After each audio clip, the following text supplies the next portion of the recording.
Example.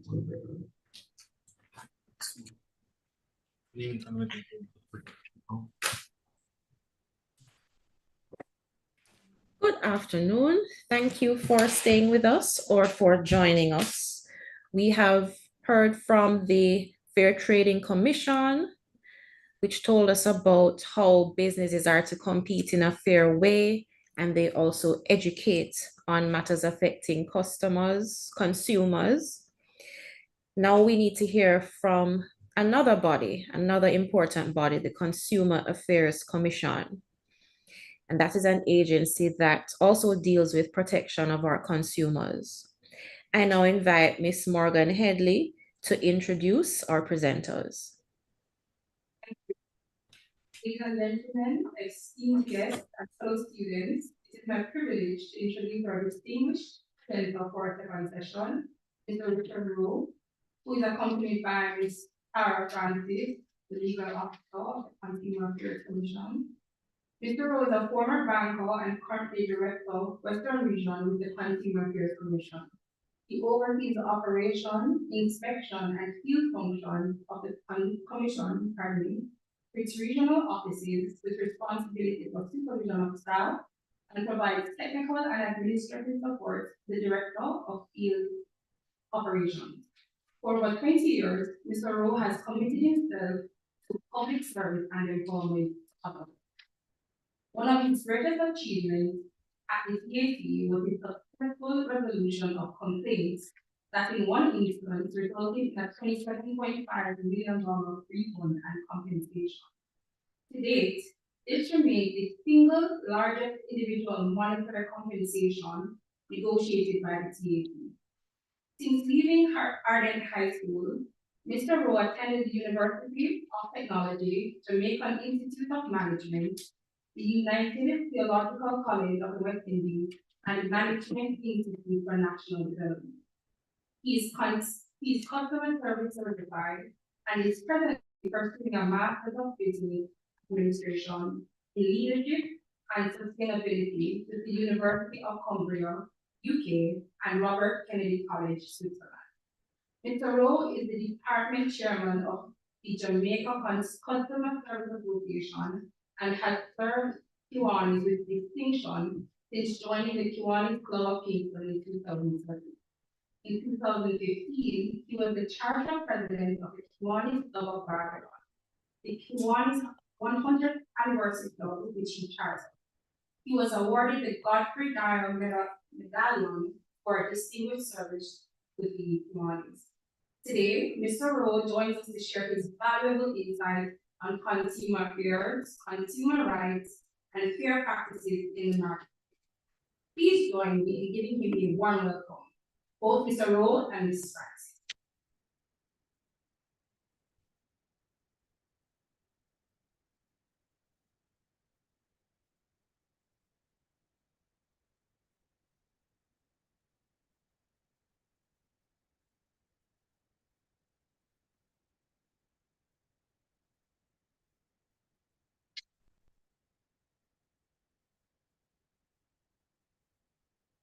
Oh, okay.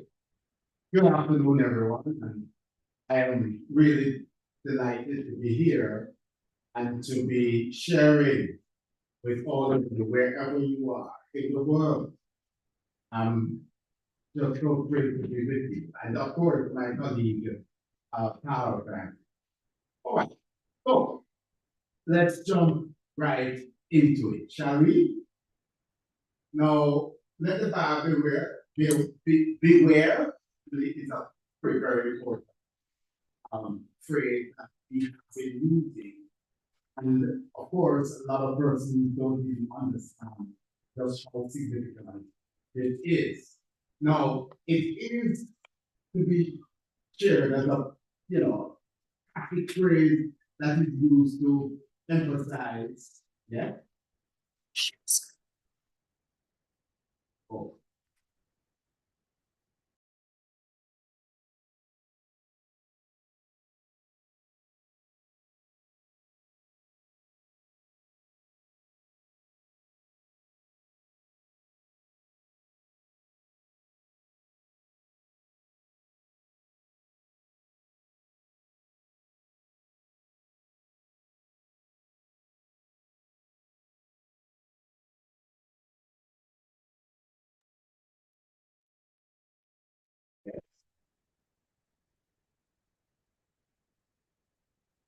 So moving. Okay. Are we there now? Good. Thank you so very much. All right. So, like I was saying, it is a phrase that emphasizes the principle of caveat emptor. And what is that? It really is talking about responsibility being shifted to the buyer to be cautious. Emphasis on caution, because they have got to be very careful when making purchases. What does that mean?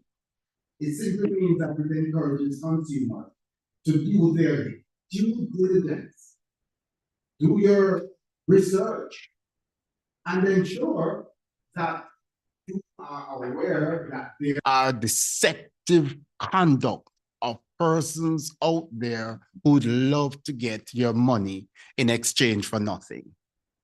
And so those are deceptive practices. And how is it relevant then to the Consumer Protection Act? Well, it focuses on consumer rights, because that's the purpose of the act. The act speaks specifically to protecting consumers' rights, to fairness, and certainly to accountability.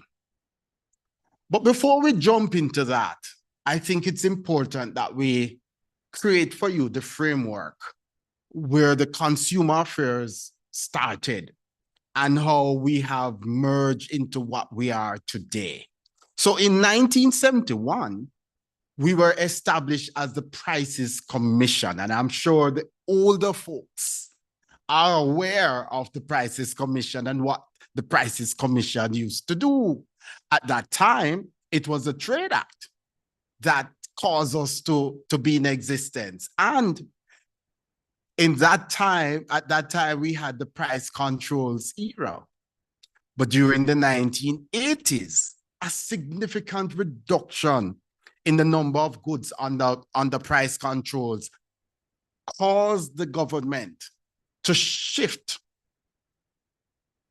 their role and function and the role and function of this institution. But before that happened, there is a body that is called the UN guidelines on consumer protection that seriously looked at the 8 basic rights of the consumer.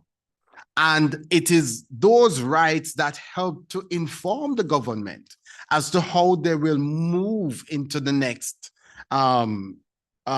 section of life. The reality is that through trade liberalization, we had to shift our focus from that of price controls to a free market economy. And during that time, from 1990 to present, there was a change that happened. Our name had to be changed from what did I say earlier? What were we? The Prices Commission. And so that had to be changed now to the Consumer Affairs Commission. And by cabinet decision, that change happened. And with that change comes a change in our roles and functions. So everybody knows, or should know, that one of the first things that we do is investigate consumers' complaints for breaches of the Consumer Protection Act. Yeah? So that's the first thing. Most persons who know of us know about our complaint handling process. Yeah? But that is not all, folks. We also recognize that in order to protect consumers' rights, education had got to be paramount. Yeah? So we start to educate consumers about their rights, about their responsibilities. And of course, we can't educate consumers and not educate businesses about their rights and responsibilities. And so we have a robust consumer and business education program that is helping to fix some of these problems we have in the society.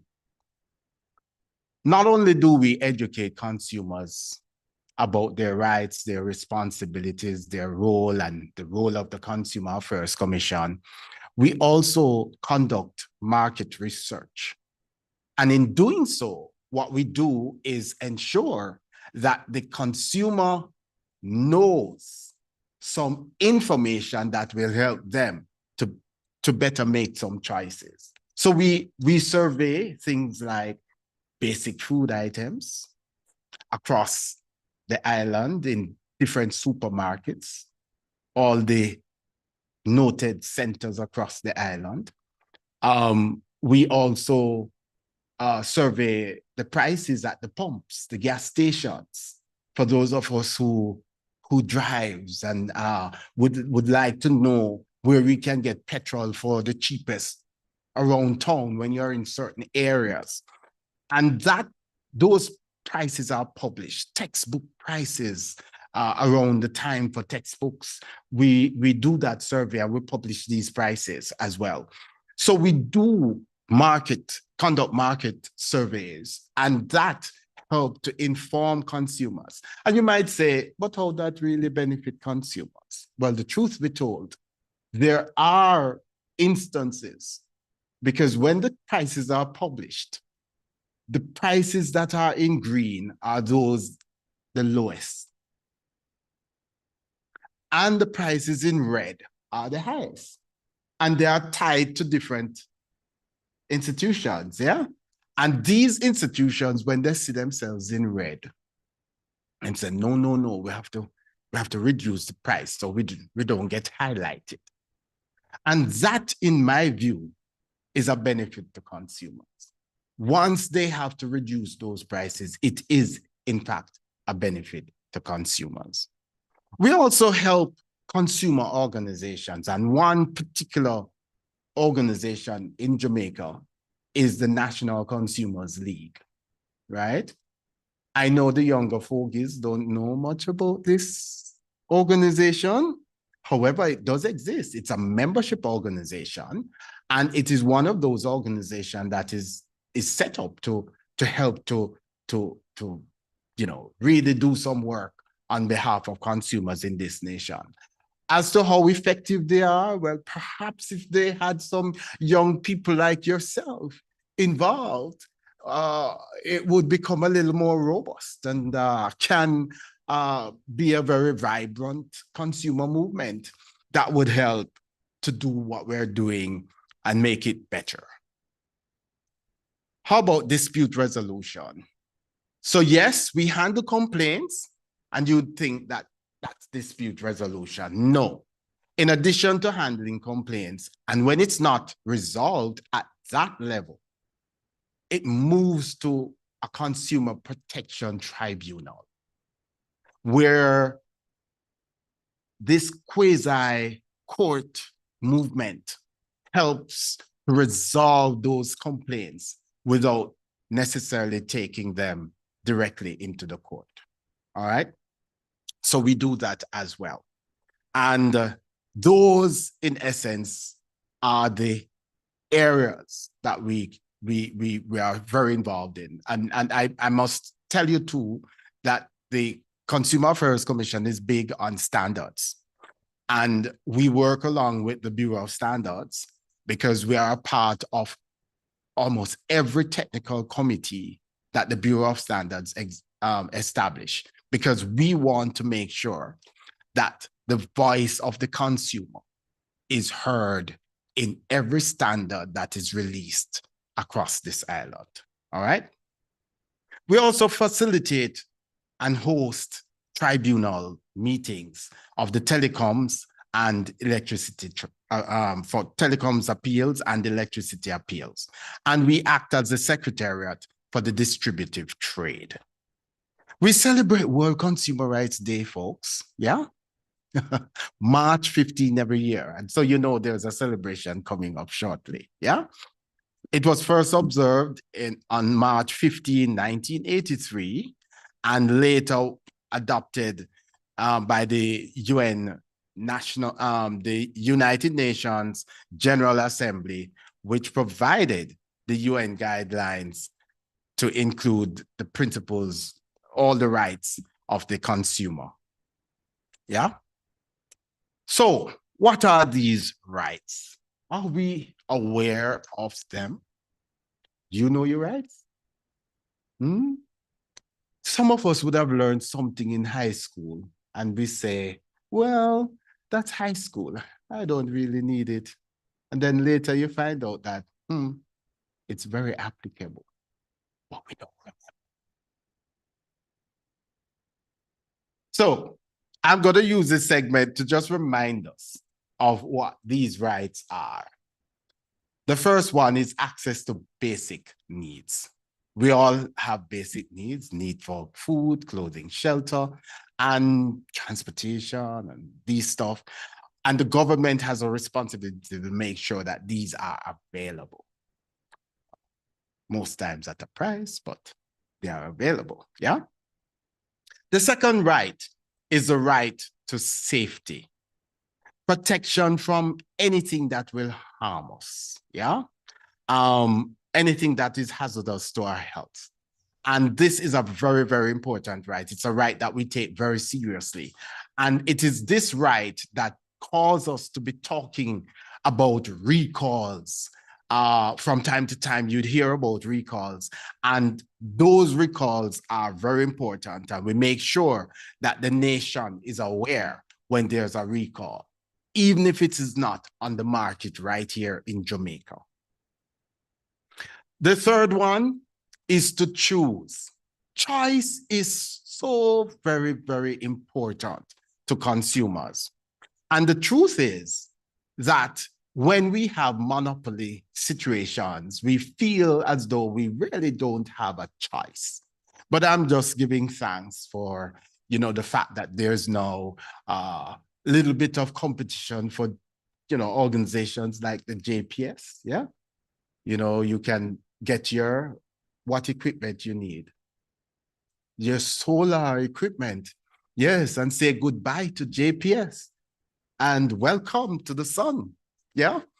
So monopolies really hold us, almost strangle us, yeah?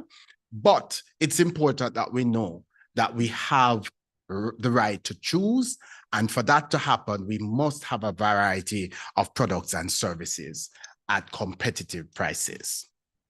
And then the right to information. All the information you need to know about the product or the service before you part with your hard-earned cash, hard-earned money, yeah? And then we have consumer education, which is what we're doing right now as we speak. We go to these forums, participate in these sessions to educate and empower consumers across the length and breadth of this nation, yeah? And of course, redress is not to take off your clothes and dress up again. But redress is that big C word, compensation and compensation can happen in one of three ways, really, or all three ways. And we call it in our consumer education program, the 3 R's. So that is the repair of the item, a replacement of the item, and certainly a refund of your money. And then you might ask, oh, but Mr. Rowe, what are you talking about? I see some stores having these wonderful signs that says no refund. How do you get refund from such a store? Well, I can tell you, I have been working with the Consumer Affairs Commission for 20 years. And I have been very, very successful, especially with those stores that has that sign. That sign could have box me in my face when I walk into your place. It no mean nothing to me. So when you know your rights, and by the way, I just use my eyes to communicate, I don't have to raise my voice. Yeah? But when you know your rights and when you are so empowered, people can't mess with you. So you have the right to redress, the repair, the replacement, or refund of your money. And certainly you have the right to represent That is the freedom to form consumer groups and to make sure that your voices are heard. And this is the right to be heard, yeah? The right to speak out so that all the government agencies and all the other bodies that are responsible will do what is necessary to, to address your situation, yeah? So it's a right to be heard. And finally, the right to a sustainable environment, yeah? We have a right to this beautiful environment that God has given to us, but we have a responsibility to that environment as well, yeah? So those are the rights. What are the responsibilities, therefore? And I can tell you, where there are rights, there must be responsibilities. There are no rights without responsibilities. They go hand in hand. And so one responsibility is awareness. That's your responsibility. Find out, research. Yeah, that's your responsibility, critical awareness. The second responsibility is to think independently. Nobody is holding a gun to your head and say, you better buy it. I should buy the one. No. And so it's important that we understand that as a consumer, we have a responsibility to think independently. Even if you get an advice, that decision is yours. Yeah? Another responsibility we have is to take action, folks. We have a nasty attitude these days. This can't bother attitude. You spend $500 and you can't bother. You spend $5,000 and you can't. I may wonder how much you need to spend for bother. But I can guarantee you, I'm one of those. It never matters the amount I spent. What I'm trying to do is to just ensure that what I go through, my children and their children don't have to go through the same madness. So it's important that we take action that will tell somebody that there's a problem and that they need to fix it. So this can't bother your attitude really doesn't work. The next thing, we need to organize ourselves together. We have an attitude in this country where, some people are so highty-tighty that, I'm fine. It's not bothering me, so I don't have to be a part of it. Well, folks, if there's ever a time when we need to come together to take certain actions, it is now. And we realize that the goalpost is being moved. And every time you get near it, it's gone again. We have got to come together for the greater good for all of us. Yeah? So we must organize ourselves. And then finally, again, this environment thing come back. We have a responsibility to the environment. So here's where I'd love to engage you a bit. Yes? See here? Here is a complaint that has been handled by me at the Consumer Affairs Commission. Customer paid for a night table on layaway in 3 parts. When she made her third and final payment and was ready to collect the item, she was advised that she needed to take all of her receipts. She found only 2 of them. She could not find the one for $8,000, which represents, by the way, the largest payment made. She contacted the Consumer Affairs Commission. When I contacted the store, I was told that they had sold the night table.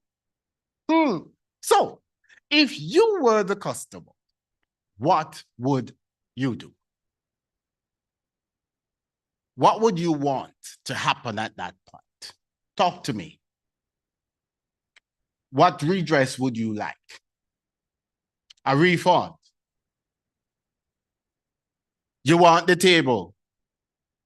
Can't get the table because it's sold? I'll lie you tell. Folks, I intervene. The lady said, Mr. Rowe, is it table more wanting? Okay, so my intervention had them replacing the table with one that was similar. And she was good to go. I gave them 2 weeks and they delivered. And they delivered. You see, the thing is, it's not what me want, it's what the customer wants. And so I had to respond based on that. Yeah? All right. Here's another one. Ooh, I love it.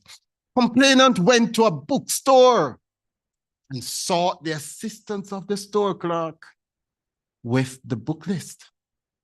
The physics concise for CSEC was given to her in error. The correct book was the Physics Study Guide for CSEC. The store insists on giving the complainant a credit note, and they could not say really how soon they would get the correct book. If you were the complainant, what would you want?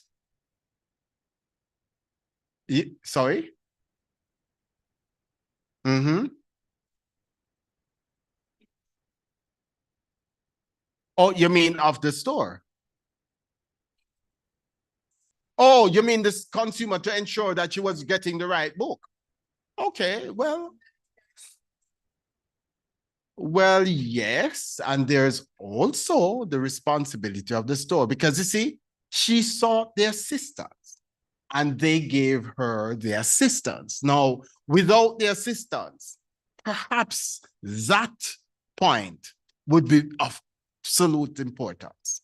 Yeah? The point that she need to check and make sure and so on. Yeah. But there was no responsibility on the part of the store, you see, to ensure that they were giving her the right book. And on that basis, I didn't care about their store policy because the Consumer Protection Act would require of them to put the consumer in their original position. And that is back with her money. Okay? And so she got back her money and she was happy. Yeah? She didn't give me any out of it though. And then the third situation here, I love this one too. Complainant purchased a refrigerator from a reputable furniture store and appliance store. It stopped working only 1 month after. Yeah? She visited the store and asked them to remove the defective item from her premises. The store insisted that they could only repair it. If you were the complainant, what would you do? You want a brand new appliance that works. Okay, okay, yes. Any other view? And repair may also be an option. Mm-hmm.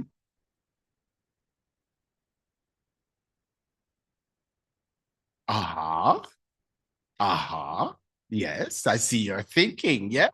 And so you're heading there. Yes. So the warranty, folks, happens from day one. So under the terms of the warranty, the store is at liberty. Remember, they gave this woman the item and it was working. It stopped working 1 month later, which means that they must make an assessment to see what's the problem.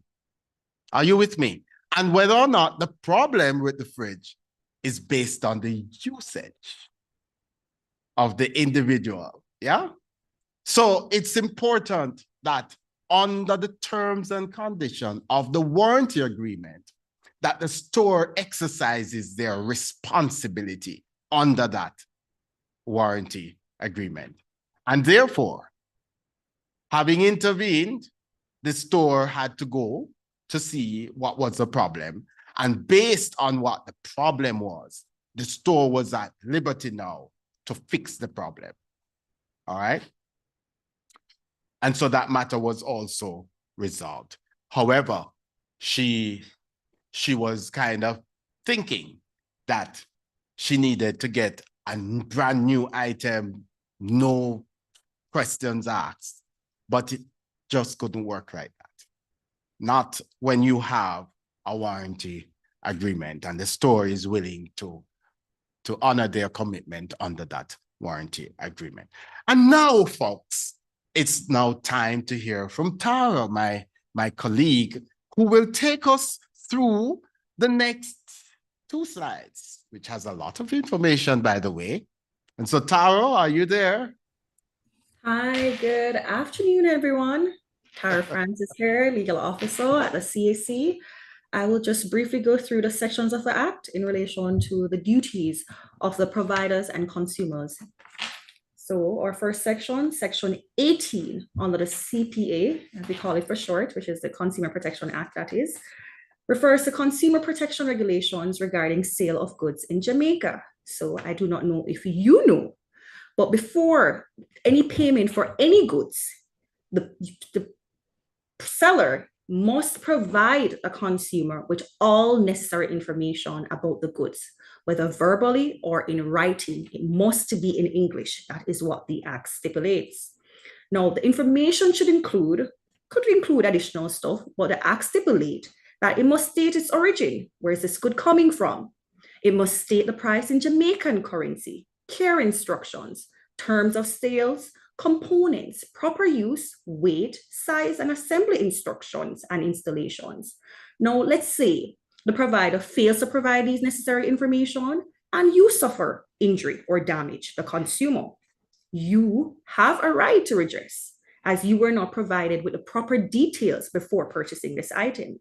So regardless of what warranty is in place, you are entitled to compensation. And not only that, but non-compliance of this section on the Act is an offense, which is punishable by summary conviction before the parish court.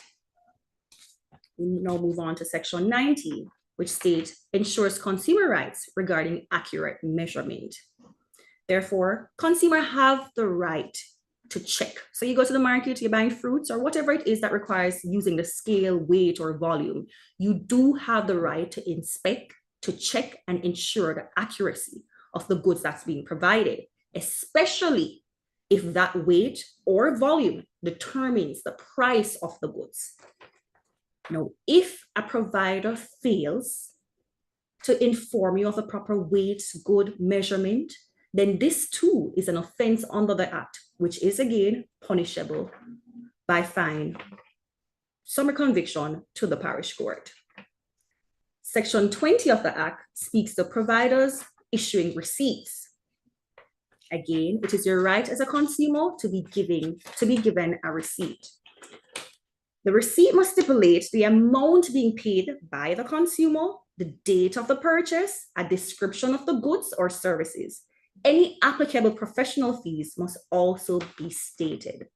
The receipt serves as proof of purchase and can be used for issuing a refund. Now, failure to comply with this provision is punishable by a fine not exceeding $50,000 or imprisonment for up to 30 days. Again, when you're purchasing an item, ensure that you do obtain your receipts as they are necessary. When you're also lodging your claims at the CAC, we do request that.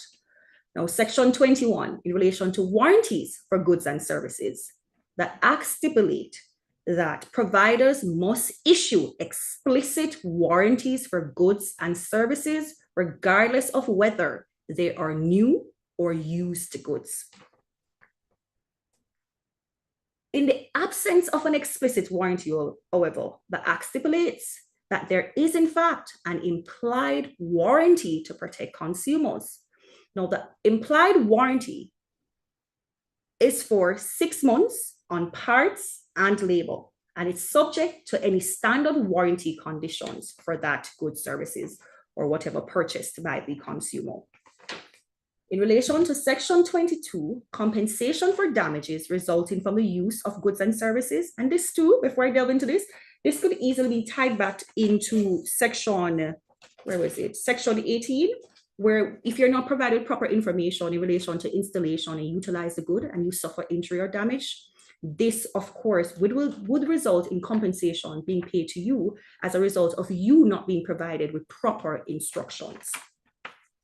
But section 22 do, however, state if a provider agrees to supply a consumer with a good or a service upon payment and provides the declared benefit attached to the service or good, and if a customer inadvertently sustains bodily injury or loss, financial loss, that is independent of all other causes or negligence, so there is no negligence on the part of the consumer, and you suffer injury as a result of use of some benefit that was said to be ascribed to that good or services, the provider is obligated to compensate the consumer.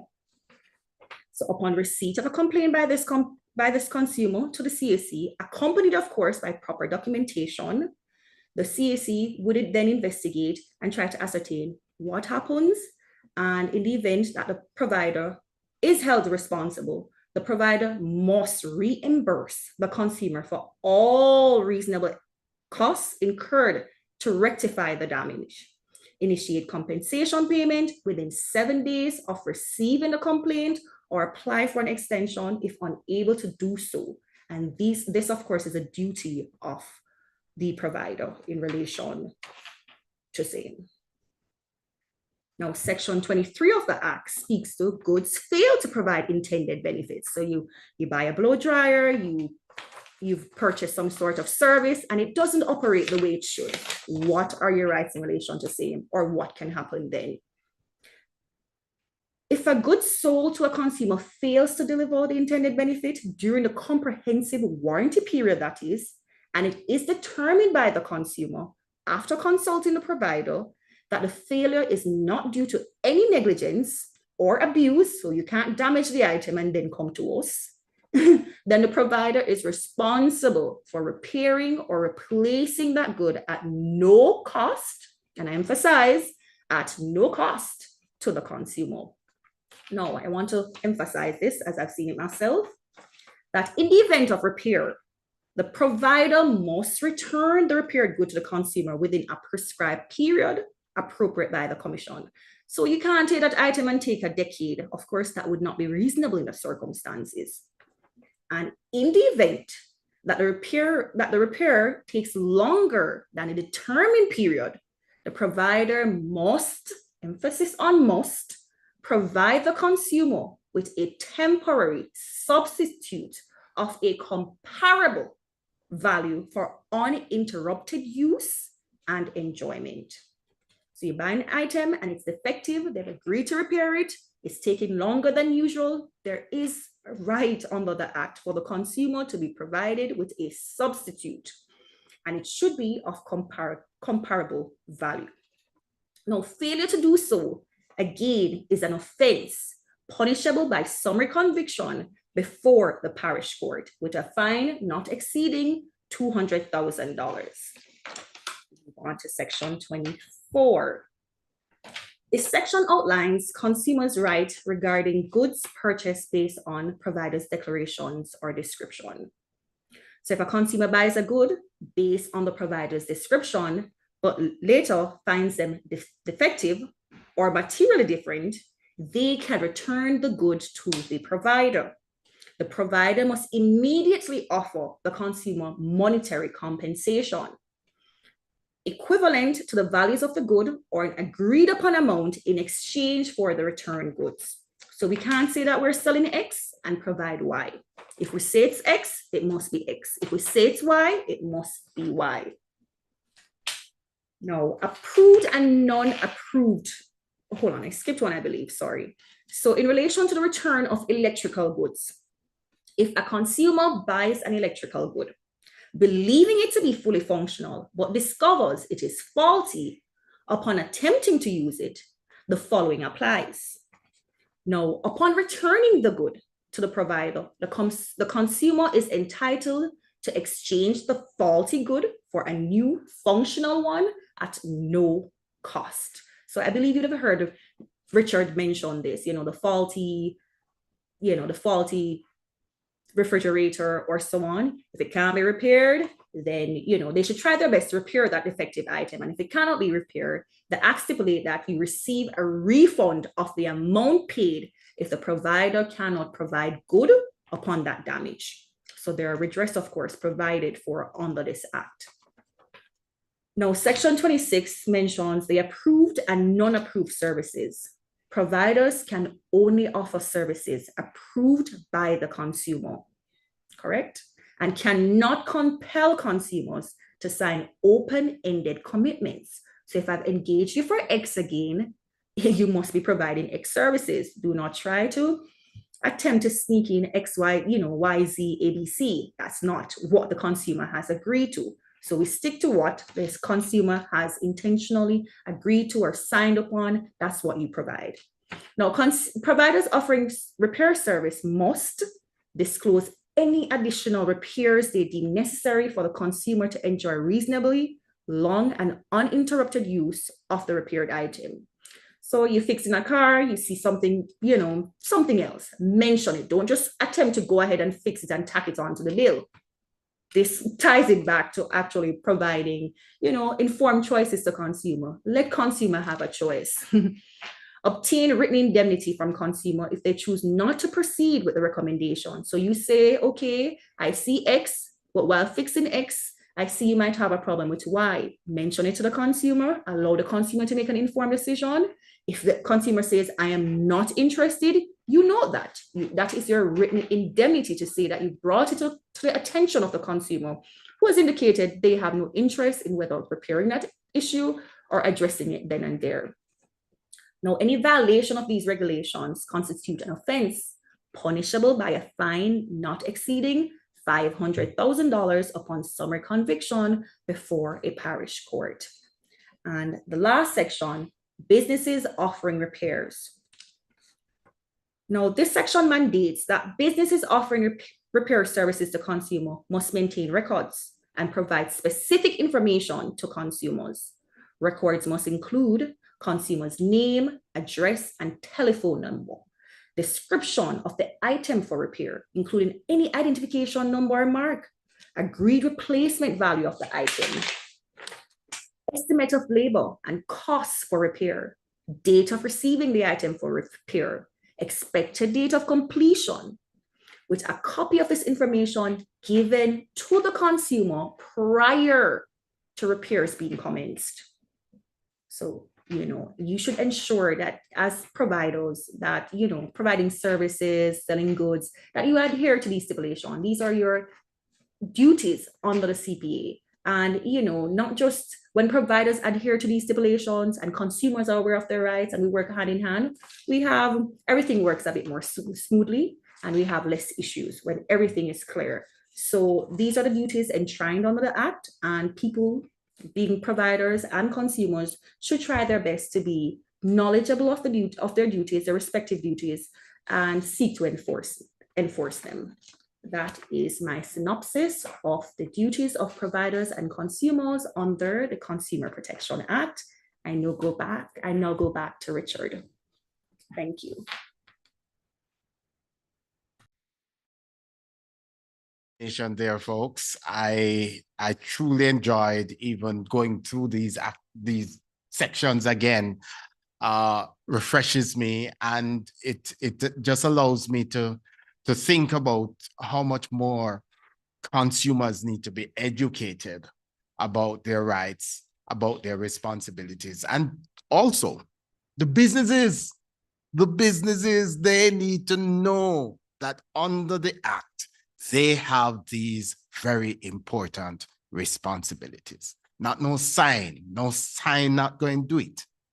Yeah, we must exercise our responsibility. And by the way, I find though that these signs, you know what it really boils down to?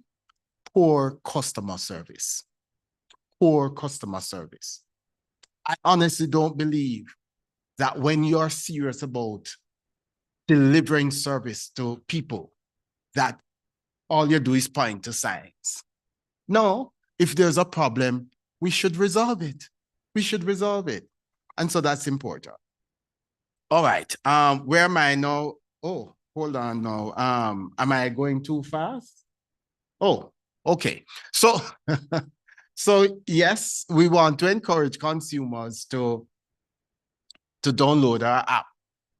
I know you would have had a lot of apps on your phone, apps for this, apps for that, and da da da da da. Here's an app that will provide you the information that you need right in the palm of your hand. Yeah. And so we encourage you to download this app that is available. Yeah. To help you to stay safe, to stay informed, and certainly to take action where your rights are being, trampled on. And where do you find the Consumer Affairs Commission? We are at 3 parts of the island, right here in Kingston, 34 Trafalgar Road. We are also in Montego Bay, Delissa Drive, 10 Delissa Drive, Office of the Prime Minister. And certainly we are in Mandeville on Caledonia Road, the RADA building. And we also say to persons, in going off, but are there any questions? Any questions at all that you might have? Any area that you think might be a little gray and you feel that you need some clarification on? Yes. Stores have signs that say. Yes, it helps those who are. Okay. Online. Yes. You had mentioned that where stores have signage that say no refund. Is that you're saying that it is essentially illegal for stores to have that policy? I won't say illegal. I mean, persons can put up anything that they want to put up. It's their store. However, it doesn't make it right. The law speaks to repair of the item, a replacement of the item, or a refund of your money. Yeah? And if that is the case, then this sign is null and void. Yes? If you're entitled to a refund you must get, irrespective of the store's policy. All right? So yes, there are those signs that are there. And I'm hoping, because I don't know if you know, but the Fair Trading Commission should have been merged already with the Consumer Affairs Commission. And when that merger takes place, we will have a department called compliance. Now, I believe that department will help to get rid of some of these nuances, I call them, that are causing consumers to feel powerless, right? So we're gonna deal with that, all right? Yes, and I see another one, yeah. Good afternoon. Very informative presentation. How do you address business owners that advertise their products in US dollars, but at the same time add a GCT? And it happens a lot on the North Coast when you visit establishments that are close to hotels. They put their prices in US, and even entities in Kingston, which tend to attract tourists. And they're not conscious of the fact, even some, for example, concerts, many big concerts and parties, they advertise in US dollars. And I know there's a section of the Consumer Protection Act that states that it should be in Jamaican. However, persons are able to do this, and they do it openly, and they advertise in the different media houses. So how do you address that? Okay. So, and I'm thankful that you have raised that point.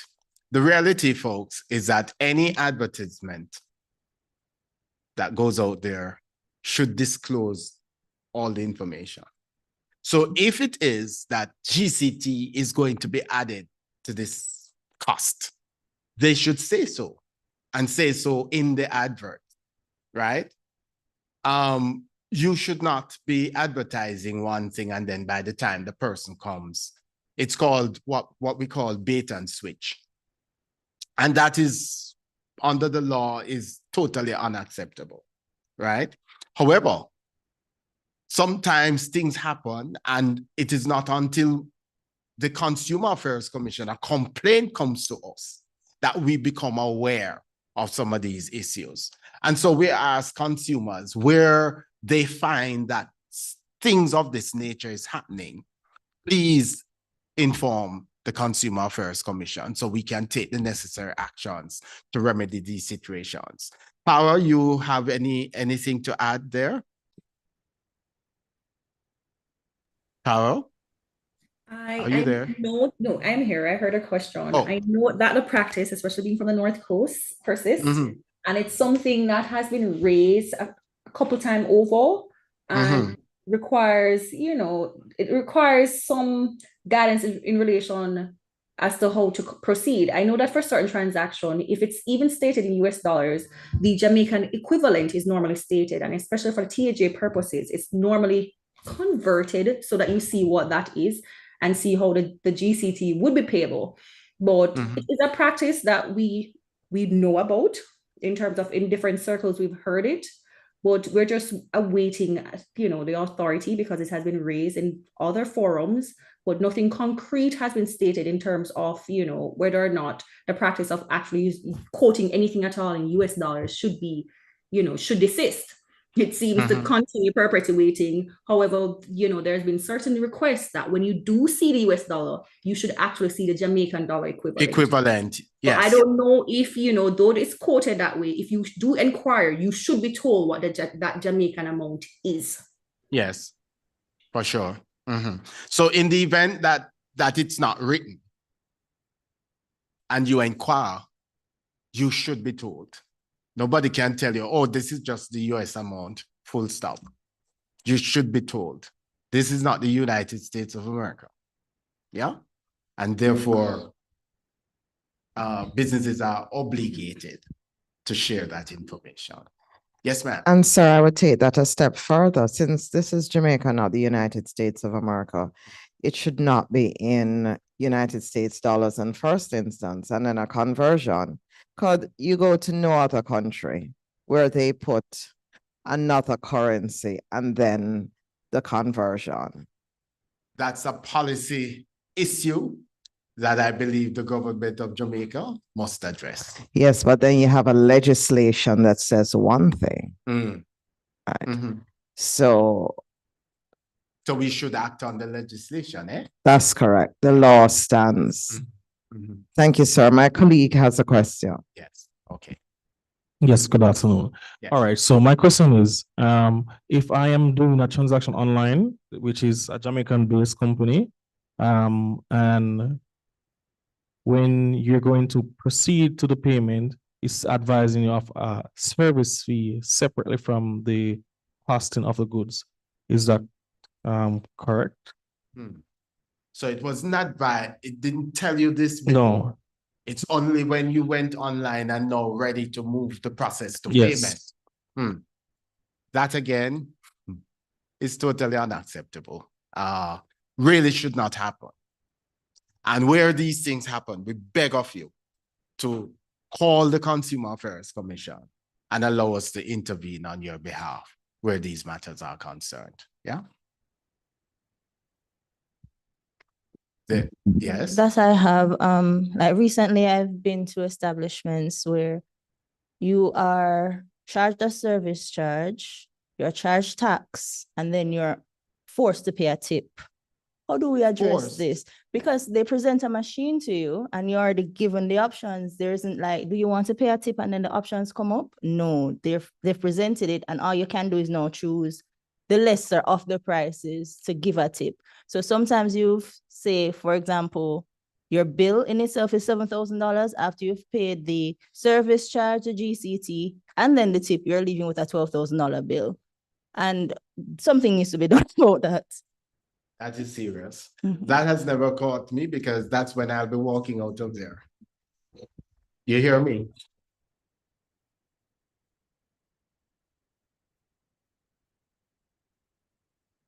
Because you see, information must be shared. So if you don't give me that information, I'm walking out of there. You're gonna leave with that bag. I'm telling you.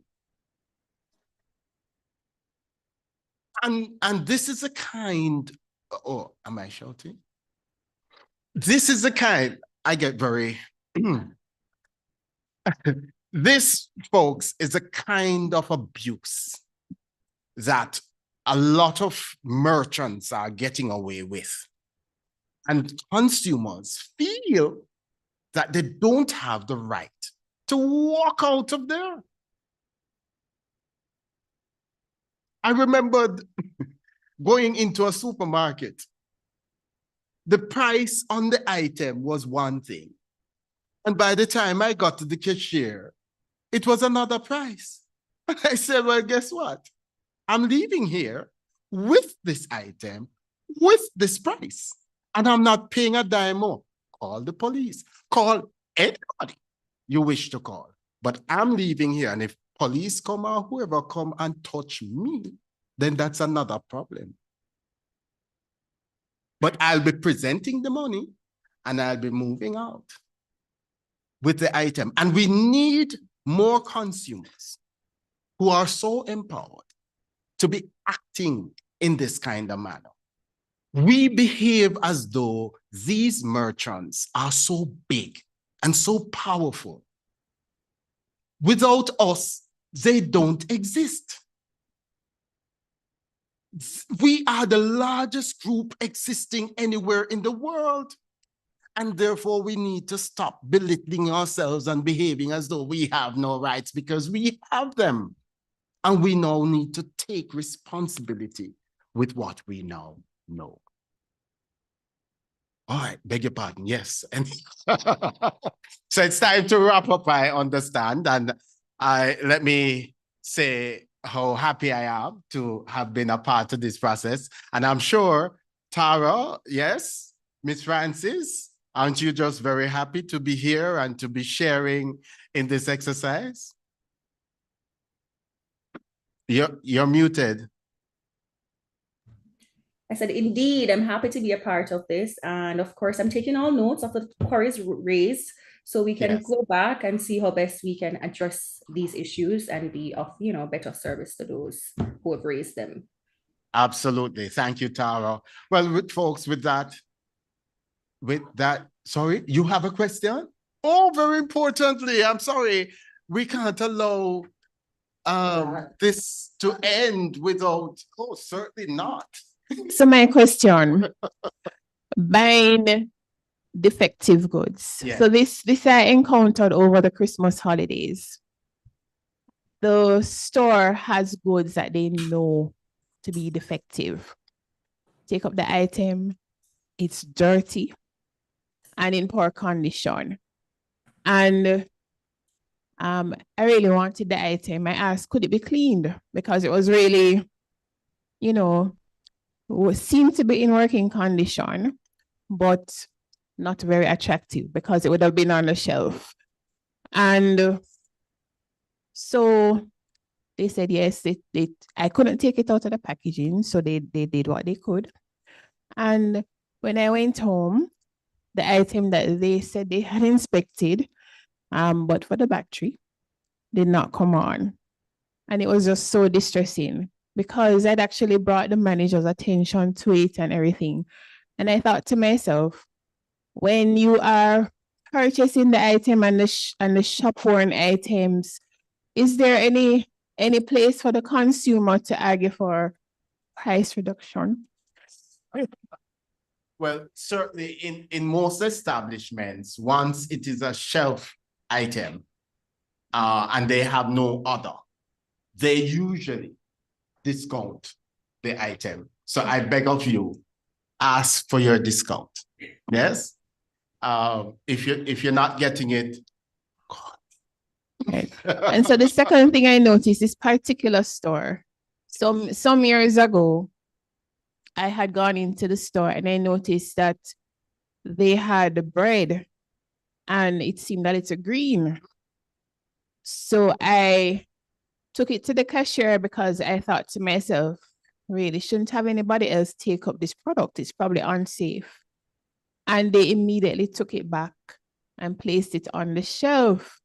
So I thought it was a one-off and that perhaps the person didn't know the protocol that was established by the store. And so another time I was in there and I was looking for a water bottle and I noticed that I took up 3 consecutive items and they were all damaged. So I took them to the cashier and I said, I'm trying to find a water bottle, but all of these are damaged. And I noticed the same thing happened. They took them and placed them back on the shelf. And so I did wonder, if this was really something that should have been bumped up, because here it seemed to be a case where the store had a certain attitude towards damaged goods. Okay. I will respond to that by saying that nowadays a number of stores have merchandisers who are responsible for different products and making sure that the products are displayed a particular way and so on. So it could be that they replaced it, the bread in this case, for the purpose of, okay, when the merchandisers come tomorrow or later, they will remove it because it might have been at this time an expired item. However, I am very scared when these things happen because it is issues that will affect your health. And therefore, I think the better thing that the store should have done is to remove it from the shelf. I don't care about no merchandiser. When the merchandiser comes, you bring it to their attention. It is a lack of customer service that will cause you to behave like that. And this store, though, seemed to be one of those that needs to be properly inspected.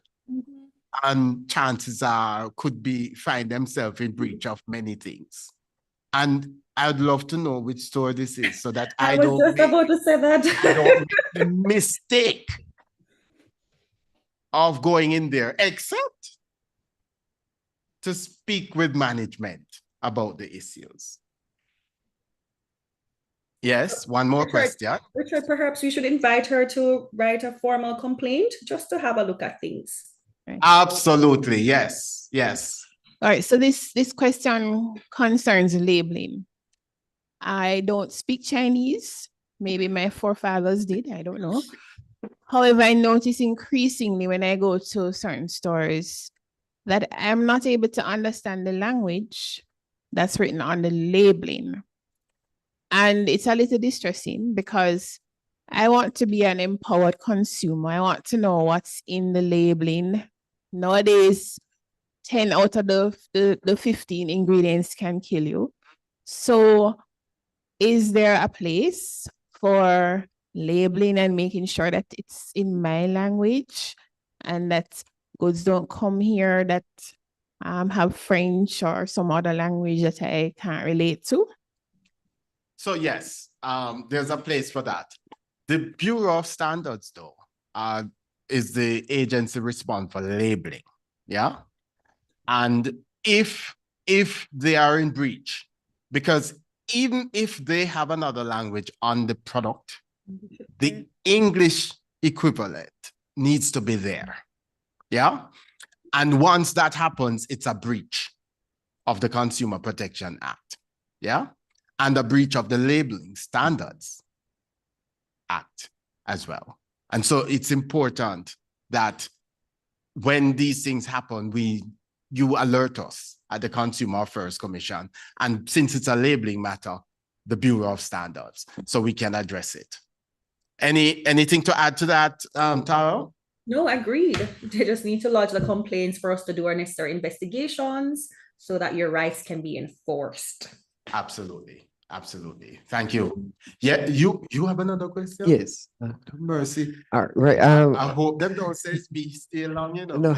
Well, I'll be short with the question. All right. So I have two nieces that are in primary school. Yes. And very recently, the education minister had to send out alerts about some items that were purchased at primary school gates. That she was warning parents about. Is there any regulation to what happens at that level at the school gate selling? And when these items are found, maybe laced with I think the last one was laced with marijuana or something like that. Is there any tracing that happens to the source as to how they got into the island? Were they manufactured here?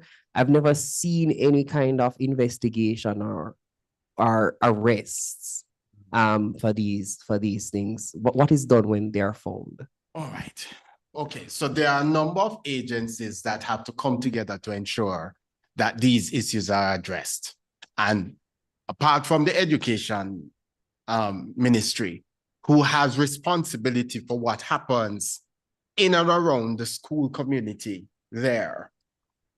there's a Ministry of Health who have got to get involved in a matter like this.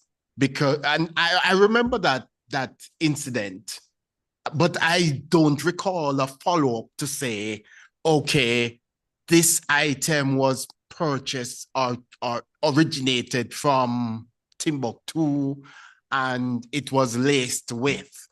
I just didn't get that kind of detail. So yes, but these are things that I believe are going through the cracks because we don't have a consumer group, a consumer body that is here, that is seriously,